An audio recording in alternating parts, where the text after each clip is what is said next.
Just over 10 years ago, terror struck Britain. None of the bombers survived, but the menace they posed did not perish with them. This is a message to that despicable swine, David Cameron. Hundreds of young British men have left their own country to fight abroad. Some may return to take up arms here, they say in defence of religious belief. I spent much of my working life trying to understand how increasingly diverse societies like ours can cope with racial and religious differences. There's no shortage of difficult issues to tackle, but I think there's little doubt that it's the extremist adherents of one particular faith, Islam, who have created a major fault line in this country. Until now, experts, community leaders and politicians of all stripes have tried to reassure the public that extremist views are held only by a tiny minority of British Muslims. I believe we can win the struggle of our generation by standing up and promoting our shared British values, taking on extremism in all its forms, empowering those moderate and reforming voices who speak for the vast majority of Muslims that want to reclaim their religion. But is David Cameron right to say that most British Muslims share the same values as non-Muslims? And do they reject extremism and violent action in the same way as the whole of British society? In this film, the results of a unique new survey reveal how British Muslims themselves answer these questions. Our findings will shock many. For all of us, Muslim and non-Muslim, they pose profound questions about how we confront the looming threat to our very way of life.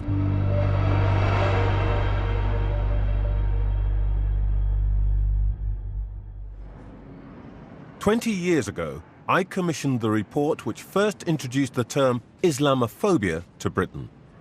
Today, there's no shortage of evidence that we were right to be worried about hostility to Muslims. I've no doubt that much of it emanates from sheer blind prejudice. But not all of it. Police say that last November, the number of reported Islamophobic incidents in the capital tripled. It's easy to trace the cause: the Paris massacre and more recently the Brussels bombings by self-proclaimed Islamist fighters which left hundreds dead, including many Muslims. No responsible person would point the finger of blame at the whole Muslim community, yet those responsible for all these outrages were mostly born and bred in France, Belgium and Britain. Many of us have struggled to understand why young British men would commit such atrocities. So when Channel 4 asked me to examine the most comprehensive and detailed survey of British Muslim opinion, I jumped at the chance. First of all, I needed to know this really was as accurate a picture of the views of Britain's Muslims as science can deliver. The truth is that most non-Muslim Britons tend to meet Muslims only at work and in public, out shopping, for example. Hi, darling. How are you today? Brothers Sajid and Anis Karim have run this halal meat and veg shop in Tooting, South London, since 2004. We've got many customers. We've got Afro-Caribbean customers, all religions, all colours, all races. We know them by name, so it's a lot of banter, a lot of joking around. Undercharge here, 250 for you. Exactly 250 you gave me. You want to take it from me, so you take it 250. Thank you, my dear. All right. Thank you so much. But this isn't exactly the kind of encounter where people share their innermost thoughts. So when a non-Muslim politician or journalist tells me that they know what Muslims are thinking, I do ask myself, how can you possibly be so sure? There are ways to dig deeper. So Channel 4 went to a leading analyst of public opinion, ICM. After the last general election, the opinion polls took a pasting, but many of them were done quickly either by phone or online. The surest way to get it right is time-consuming and expensive, simply talking to people face to face. Face-to-face has traditionally been seen as kind of the gold standard methodological approach in the research industry over the years. sending interviewers into areas across the nation, knocking on doors, finding the right people to produce a true representative sample of the target population. ICM decided that the best way to get a fully representative sample of Muslim opinion was to concentrate on areas where at least 1/5 of the population is Muslim. Smaller numbers just don't offer enough range to be representative. Once we'd achieved that, we booked our interviewers and we told them exactly how many Muslim men they needed to interview, Muslim women, Muslims from different age groups, Muslims from different parts of the world, for example. The method, designed to achieve the greatest accuracy, meant the survey covered half of Britain's 3 million Muslims. Oh, good morning. I'm from ICM. While it couldn't be guaranteed to reflect the opinions of the other half in every respect, it would be unlikely to be far out of line. Finally, ICM had to make sure that they could compare what British Muslims thought with the rest of the population. We also did what we call a control sample, which actually was a nationally representative sample of all people across Great Britain, so we can immediately identify where views held by people from Muslim backgrounds differ from those amongst the community at large. ICM's researchers spent over a month interviewing 1,081 British Muslims face to face. So, firstly, one place ICM's researchers visited was Luton. The 2011 census records some 50,000 Muslims living here. The town has become associated with two very different faces of Britain's Muslim community. One is Nadia Hussain, the hugely popular winner of the Great British Bake Off. What could be more quintessentially British than the victory celebration of her traditional Victoria sponge on a stretch of England's green and pleasant land? But just 15 minutes away from where Nadia grew up, here we are on the forecourt of Luton Station. And those are the gates through which 4 men passed to commit the worst atrocity on British soil in recent memory, the 7/7 bombings. It is, of course, just a twist of fate that 2 of the most famous images of British Muslims are linked to Luton.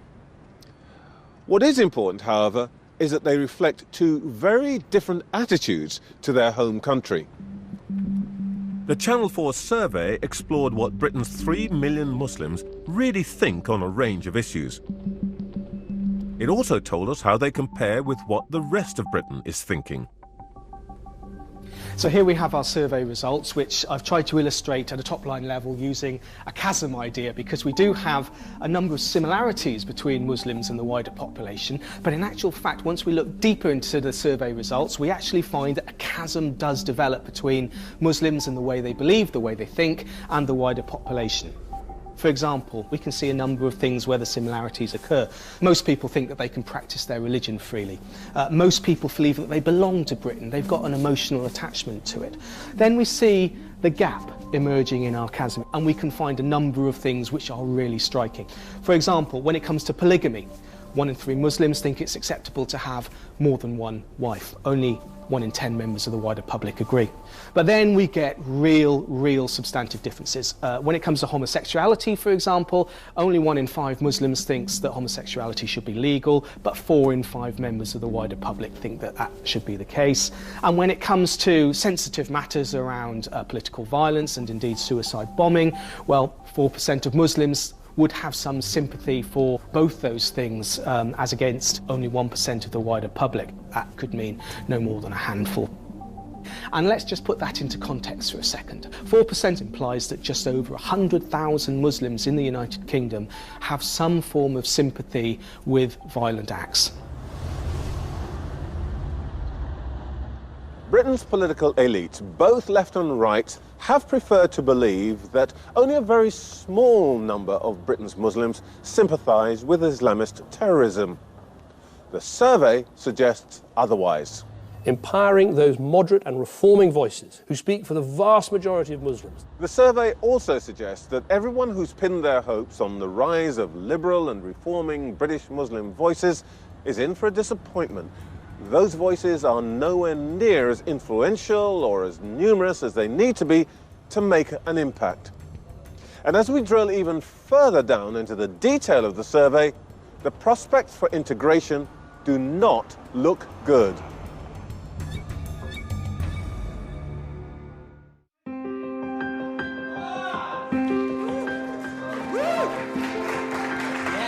It's stand-up night at Leicester's Comedy Festival. Atif Nawaz is in full flow. I'm excited, Lester. This is me. This is how it works. Are you excited? You guys on this side of the room, you have a word, okay? And your word is As-salam. You guys on this side of the room, you also have a word. Your word is Alaikum. 1, 2, 3. As-salam. Alaikum. As-salam. Alaikum. As-salam. Congratulations, you've all just converted to Islam. You can collect your complimentary Qurans outside. My analysis of Channel 4's in-depth survey of British Muslim opinion begins with a figure that, on the surface, many will find encouraging. The great majority feel a sense of belonging to Britain and appreciate its freedoms. It's a privilege that we get to live in a country in the UK which lets us practice our belief. And I firmly take this as a privilege because we live in a country, the UK was traditionally a Christian country, wasn't it? And yet, here we are, Muslim people, we can go to the mosque, we can pray, we can dress the way we want to, do all the things that we want to do. We've got halal food pretty much everywhere in the UK now. How wonderful is that? What a time to be alive. Perhaps a little more surprisingly, most British Muslims tend to trust in the fairness of the authorities. When it comes to using public services, Muslims believe that they would be treated in exactly the same way as any other member of the British public when it comes to things like encounters with the police, with the courts, using health services. There's a mainstream Muslim majority who have the same values, the same attitudes, the same behaviours as the wider British public at large. So far, so good. But underneath these surface attitudes, the trends are far less encouraging for those who believe in integration. How often, if at all, have you mixed socially with people from non-Muslims? 56% of British Muslims surveyed do mix with non-Muslims on a daily basis outside their home. But away from work or college, there's a very different picture. 21% said they go to the home of a non-Muslim just once a year or less. The same figure, 21%, never go to the home of a non-Muslim.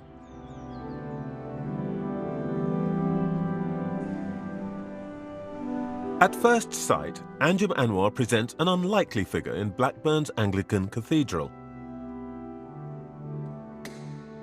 She's a devout Muslim, but for the past decade she's been working with the cathedral to encourage interaction between Muslims and non-Muslims.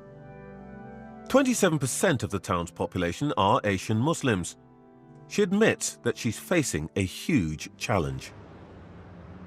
There are certain areas which are wholly Asian and some would be wholly white areas. So if you have a child who goes to a school which is wholly Asian, who lives in an area which is predominantly Asian, where would that child meet children and people of other faiths? They're restricted, aren't they? So you have a child who goes to school from 9 o'clock till about 4 o'clock, then he will go to a mosque maybe, and then Monday to Friday he is within that area. You have weekends.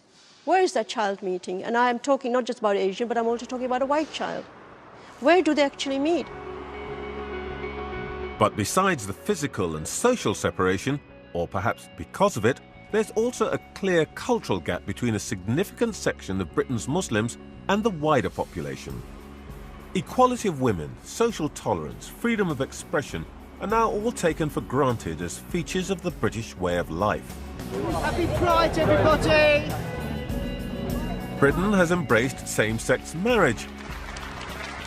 The centre ground of opinion in 21st century Britain is increasingly liberal. And some Muslims are fully signed up to that version of freedom. I don't like the idea of forcing anybody to do anything. It's got to be their choice. In Islam, it's a fundamental thing that you're supposed to respect the rights of the country in which you live. So if you live in a country that permits homosexuality, that's got nothing to do with you. If somebody else is gay, you've got no right to talk about their life. But the Channel 4 survey found that significant numbers of British Muslims simply don't share this kind of tolerance. This chart symbolises that in a block system way, where we can see the blue parts indicate the percentage of Muslims who believe differently across the top here compared to the general public at the bottom. Now, for each of the following statements, tell me to what extent you agree or disagree. Homosexuality should be legal in Britain. 52%, over half of Britain's Muslims, believe homosexuality should be illegal, compared with just 10% of the wider public. Hamza Tsortsis travels the country, promoting what he calls a compassionate and intelligent case for Islam. In his ideal world, there's no good place for homosexuality. Yes, I believe homosexuality is a sin. It's a spiritual aberration from a textual perspective. However, if I have a next-door neighbour and he happens to be homosexual, would I give him my milk? Of course I will. If he happened to have a heart attack and I found out, would I run in and give him CPR? Of course I will. Jewish people have too much power over the government. A significant number of British Muslims also hold attitudes towards Jews some distance away from those of the wider population. I'm going to come out and say there are, I'm sure within the Muslim community, there is some anti-Semitism there, right? And I know that. In the survey, 35% of Muslims think that Jews have too much power in this country, as against 9% of the wider public. Jewish people have too much power over the media. That kind of difference also shows up in other answers, such as Jewish influence in the media or global affairs. I suspect a lot of it is Muslims incorrectly or erroneously conflating what's happening in Israel-Palestine with Jewish people who have nothing to do with Israel-Palestine or Zionism, right? I think this is the generation that's on its way out, right? Not the generation that's coming through that think about Judaism on par with Zionism, which are two different things. This is probably a forlorn hope. Whilst a slightly higher percentage than average of the over 65s holds these views, the survey shows this particular prejudice occurs consistently amongst all other adult Muslims. I'm now going to read out some statements about the way women are treated in Britain. Generational change might be expected to feature more strongly when it comes to the place of women in society. Of course, equal rights and status for men and women are now enshrined in British law. Yet 39%, 2/5 of British Muslims surveyed, say women should always obey their husbands, compared with only 5% of non-Muslim Britons. And once again, except for the over 65s, there's no particular difference between age groups. I was more than mildly perplexed, so to help me understand what the findings might mean, I brought together a diverse group of Muslim Britons. Okay, so you meet the guy, there's marriage in the offing, and he says, by the way, of course, the deal here is you have to obey me. Is that okay with you? If the husband is saying obey in the context of asking me to do things that are pleasing to Allah subhanahu wa ta'ala, then by all means, because ultimately my faith teaches me that, and teaches many Muslims, that ultimately our duty is to Allah subhanahu wa ta'ala first, God. It is acceptable for a British Muslim to keep more than one wife. I strongly agree. In Islam, a man has the right to have up to 4 wives. In British law, polygamy is illegal. When it comes to polygamy, about 1 in 3 Muslims think that that should be acceptable within British society, but hardly any members of the wider British public think along the same lines. The highest support for polygamy comes from the over 65s. But the youngest age group, the 18 to 24s, also share the general enthusiasm. 35% agree that it's acceptable for a British Muslim to keep more than 1 wife. In my experience, it's not the men that have demanded it, it's the women. I personally have met women who have said to me, I do not want a full-time husband. I don't want him under my feet. For a man, it's a huge responsibility. Yes. For a woman, it's a privilege. What I find also very hypocritical is how a man can have many mistresses, but then we find the members of the wider society criticising our way of life because we choose to say, you know what, if there is a polygamous marriage going on, each person is being catered for, each person is being having their rights and their needs being met. These views about the place of women do not appeal to all Muslims. Ella Manair is an associate professor of political science at Zurich University and herself a Muslim. She spent much of the past 4 years in Britain researching the treatment of Muslim wives. You see a certain kind of an attitude where the woman stands at the mercy of a husband who can basically tell her, if you don't behave in a way that suits me, I will simply get another woman. If you get sick, I will get another woman. If you can't have children, I'll get another woman. And by this fundamentalist interpretation of Islam, it's okay for a husband to beat his wife. She simply has to obey her husband, fulfill his sexual needs even if she doesn't want to, and that means, accordingly, there is no such thing as rape within marriage. It does appear that there's a Quranic justification for unequal treatment, and there's even advice for the aspirant polygamist. Secondly, you have to make sure that you are actually treating your wives in a fair way. And even Islam says that even within the Quran, if you have more than one wife, if you can't do justice to them, then don't have them at all. So you have to actually make sure that you are doing justice by them. There's a fundamental factor at work here. The clue is in the name, British Muslim. It's all about the religion. This is the church in North London where I was christened. I like to think that even today, what I learnt here guides my attitudes and behaviours. However, even amongst us Methodists, the Bible doesn't provide a guide as to what to do every single minute of every day. Down the road at the Finsbury Park Mosque, attitudes are very different. For the believers here, the Quran provides teachings and guidance for Muslims to follow in all aspects of their lives. It's a kind of rule book for day-to-day living. We can't be a person of faith for a particular day or time. It's with us 24 hours a day. It's all within a certain framework.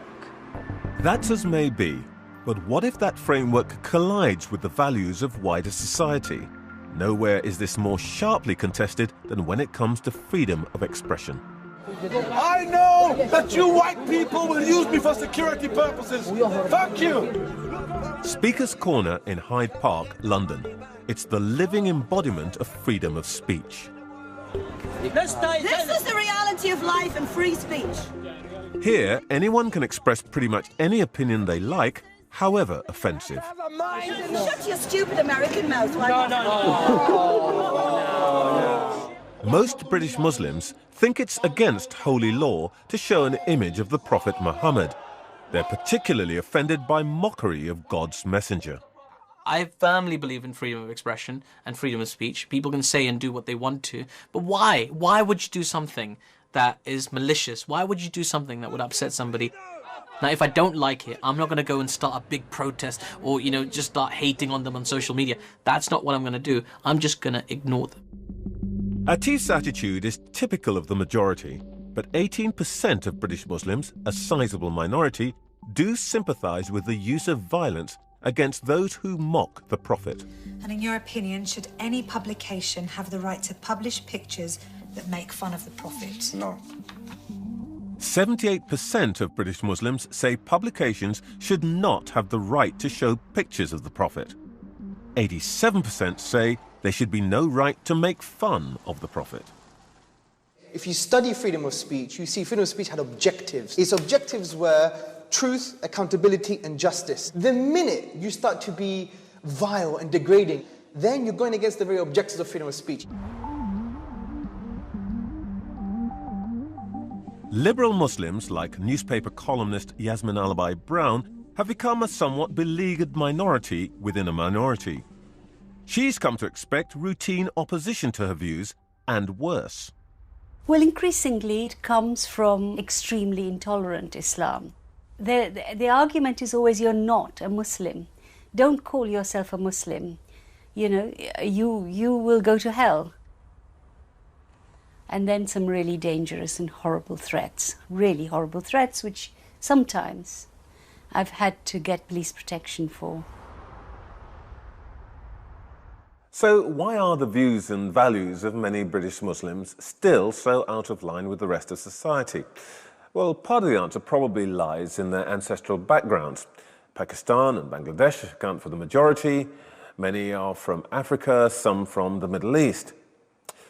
The kinds of attitudes revealed by our survey might seem outlandish here, but in many of those countries, they are completely unremarkable. And ironically, it's the newest technology that's reinforcing the oldest ways. Cheap flights carry hundreds of thousands of Muslims to visit relatives every year, and the internet and satellite television bring the ancestral attitudes into British front rooms every day. Please tell me whether you sympathise or condemn people who take part in stoning those who commit adultery. This might explain one striking finding. Only 2 in 3 Muslims would completely condemn stoning being used against people who commit adultery in this country, compared to nearly all members of the general British public. It's clear that I and many others involved in the policy-making field just got the aspirations of British Muslims wrong. Our mistake was to imagine that because historically other minority communities, Hindus and Sikhs for example, had gradually moved to adopt some of the behaviours of the majority, that Muslims would follow the same pattern. But our survey suggests that significant numbers of British Muslims don't want to change and don't want to move to adopt the behaviours of the majority. In the next part, we reveal that many British Muslims would rather that non-Muslim Britain changed its ways to accommodate their way of life.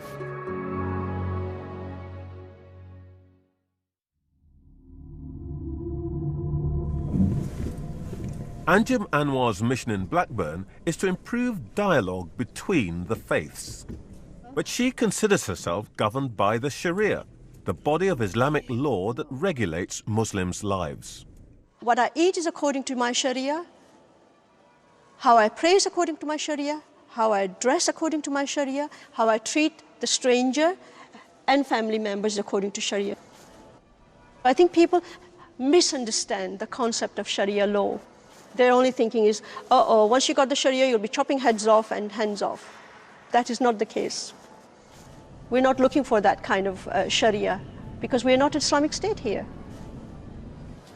As Anjum points out, Sharia can be understood in widely different ways. For Imrul Haq, it's all about the politics. He's preparing to give his message to shoppers at London's Shepherd's Bush. The sort of Britain that we want is a Britain where the Sharia is implemented. The Sharia would entail Muslims and non-Muslims living together as they did from China all the way to Spain. Under the Ottoman Caliphate, the Abbasid, the Umayyad Caliphate, it has happened in the past. The restoration of the Caliphate in the Middle East, by the way, is the key aim of ISIS. ISIL, is still trying to establish a caliphate. Our survey of British Muslims shows that 7% support that aim. From what you can see on Instagram and Twitter, you can see that there are areas in Syria and Iraq where it looks like they are implementing Sharia. Imrul Haq also wants Britain to become an Islamic caliphate. And what it would mean is that the Muslims living in the state, they would live side by side with non-Muslims, and the non-Muslims would pay something called a tax, called the jizya, whereby their food, clothing and shelter and their honour will be protected and it will be provided for.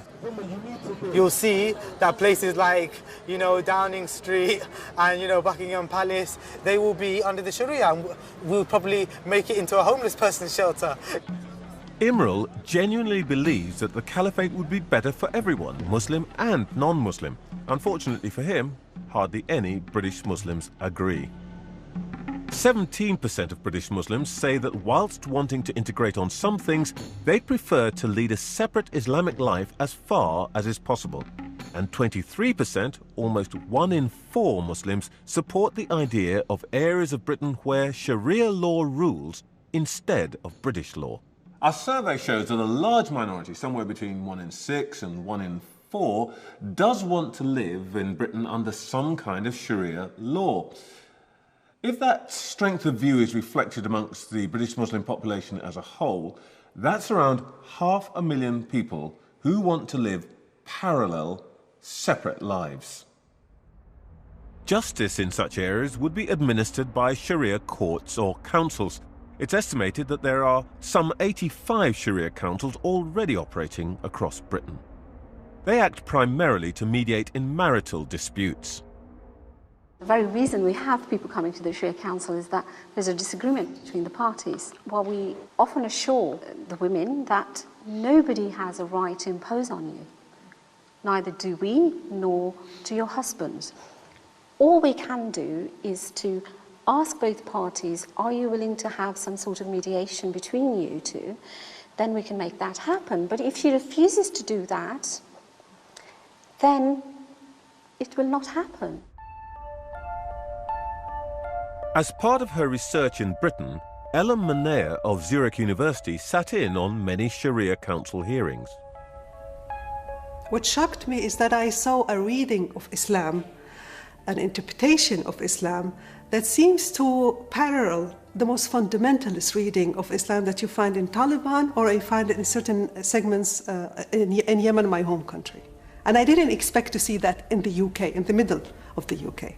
I didn't expect to see a segregated community, close communities, living by their own rules, and these rules, unfortunately, have grave consequences. And these consequences go directly to the rights of a woman. Women in these councils are being treated as minors in perpetual need for a guardianship, a male guardianship. You have rulings that tells you that if she decides to marry after a divorce, she will lose the custody of her children. You have a reading that in the end does not fit with the context that claim that we guarantee equal rights for everybody living in the UK. That's not what's happening in the UK.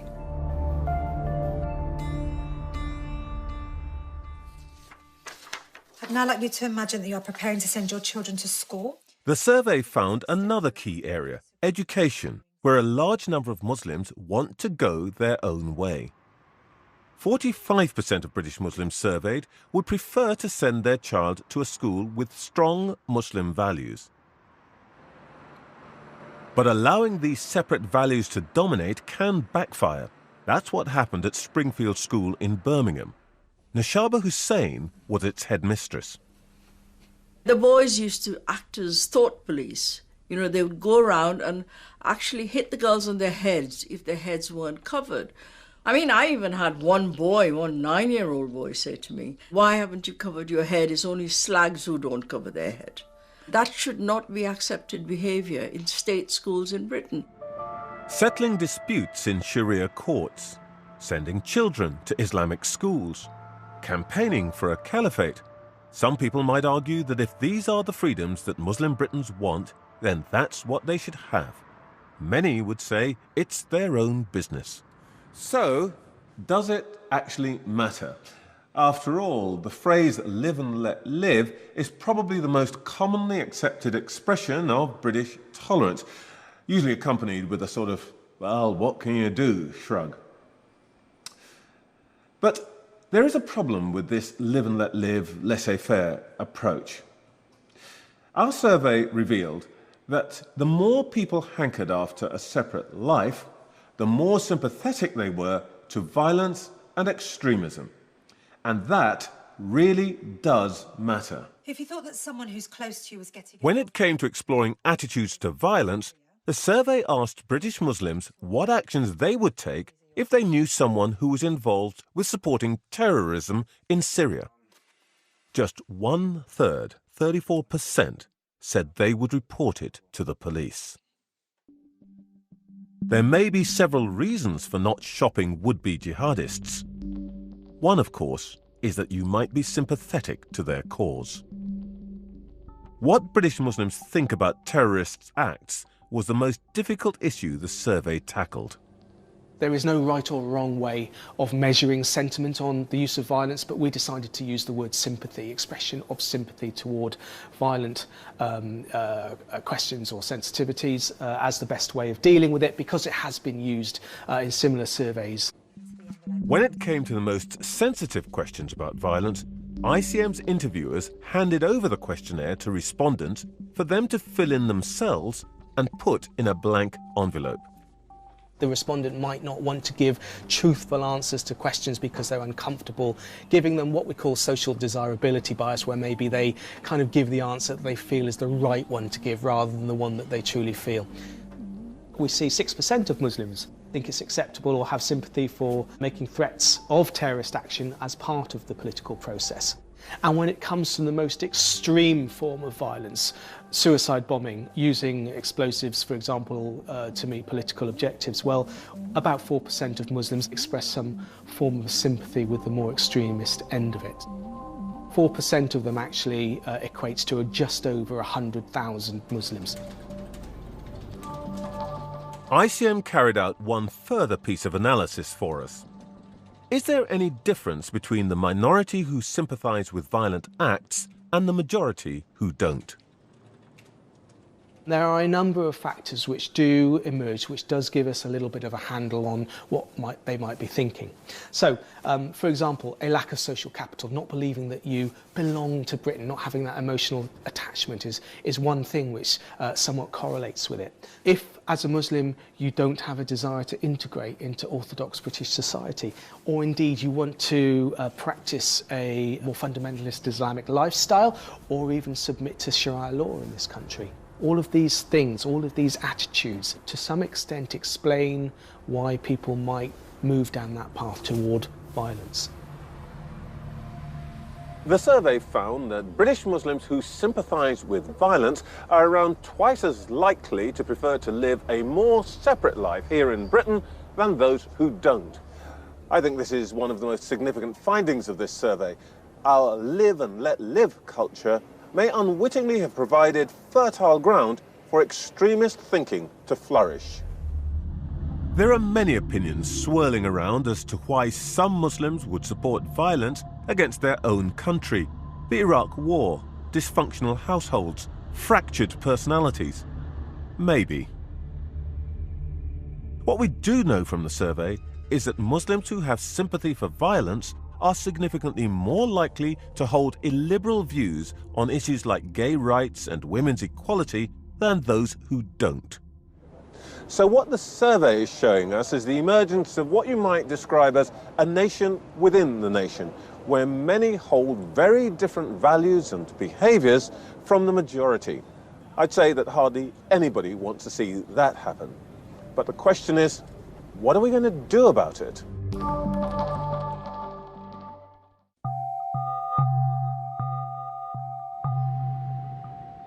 It's clear to me that we have to discourage the many Muslims who want to live a separate life according to values that are at odds with non-Muslim Britain.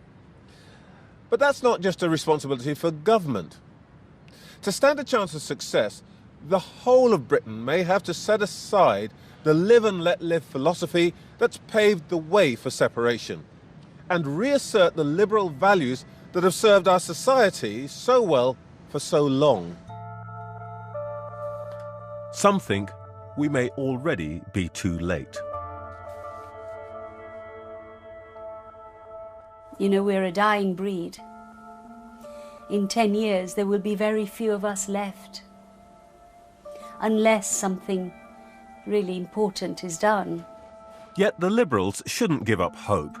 Some young British Muslims have become more extreme, but others do hold views on some issues that look a bit more like the rest of Britain. Most noticeably, 28% of 18 to 24s said homosexuality should be legal, compared with just 2% of Muslims over 65. Increasingly, and this really interests me, I'm getting young Muslims writing to me who hate the lives they're living. They hate it. Some of them are gay. Some of them have been, men and women have been forced into marriages. Some of them are lost because they feel no affinity to anything or anybody because they've never been allowed to. You know, it's just this thing about being a Muslim, as one of them said to me, I am a Muslim, but I'm so much more than that.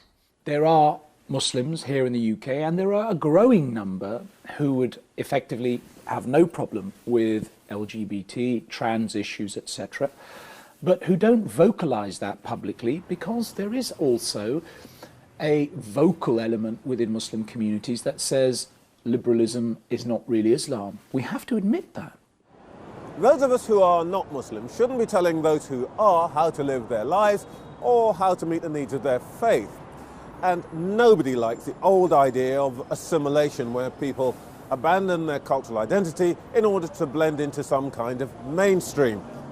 But that doesn't mean we do nothing. Many people, including me, believe that we can create a set of policies that promote integration, make clear that there are some things on which a society will not compromise, and which support liberal trends in all parts of society. We call it a policy of active integration.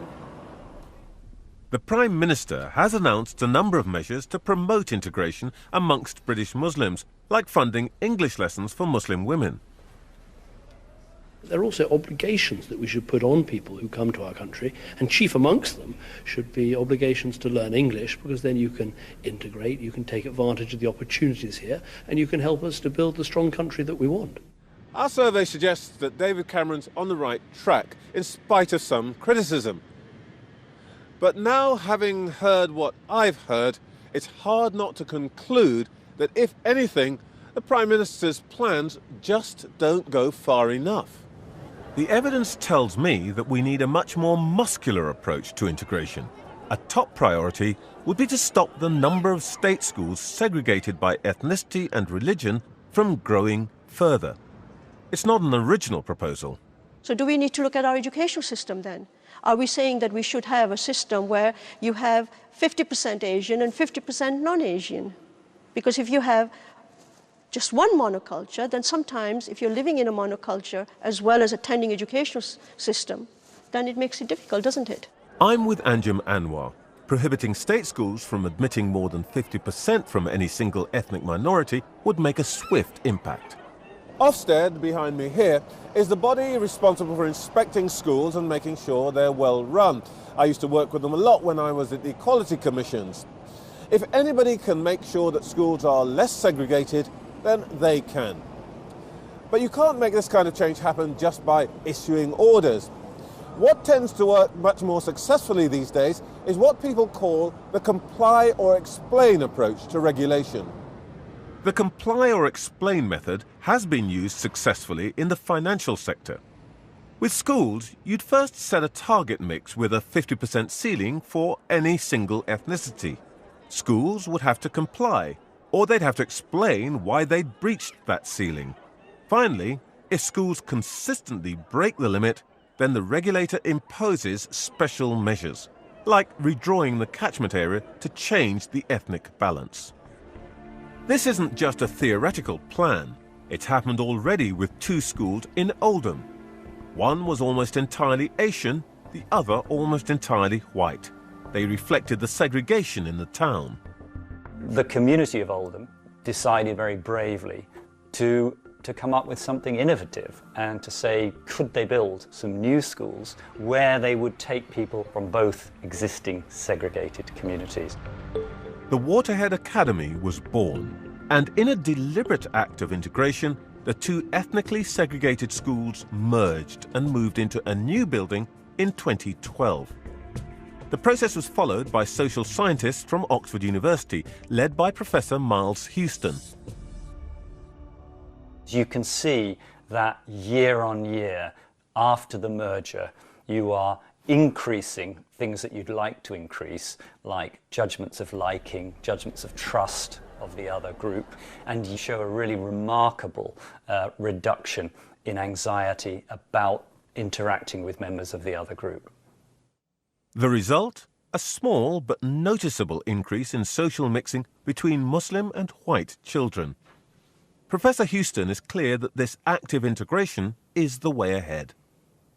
We see this kind of social intervention as an incredibly important way to build a bulwark against extremism. I'd go so far as to say that it's a beacon for the whole country. The principle shouldn't just apply to schools. Limits to the ethnic mix in social housing could promote integration. Local authorities could publish annual measures of residential segregation, so the most and least integrated part of the country can be identified.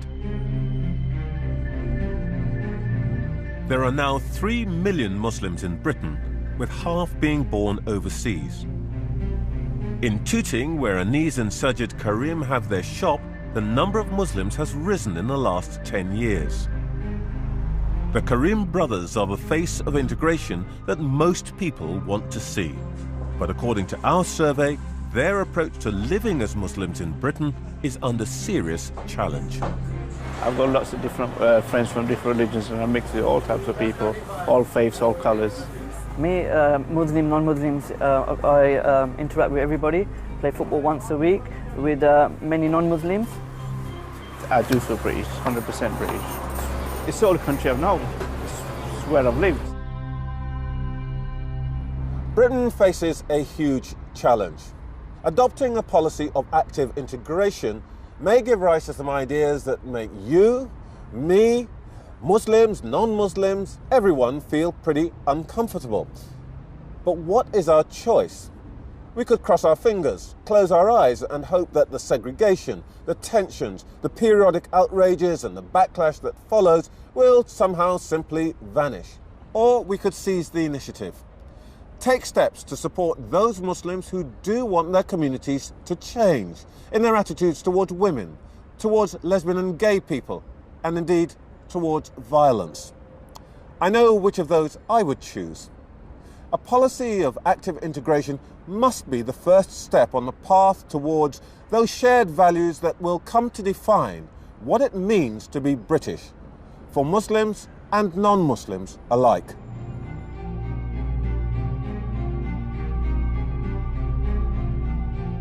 Next Wednesday, a beautiful place, Koh Tao, where dark things have happened to Westerners. Mysterious deaths, conspiracy theories, and the inside story of Murder in Paradise at 10.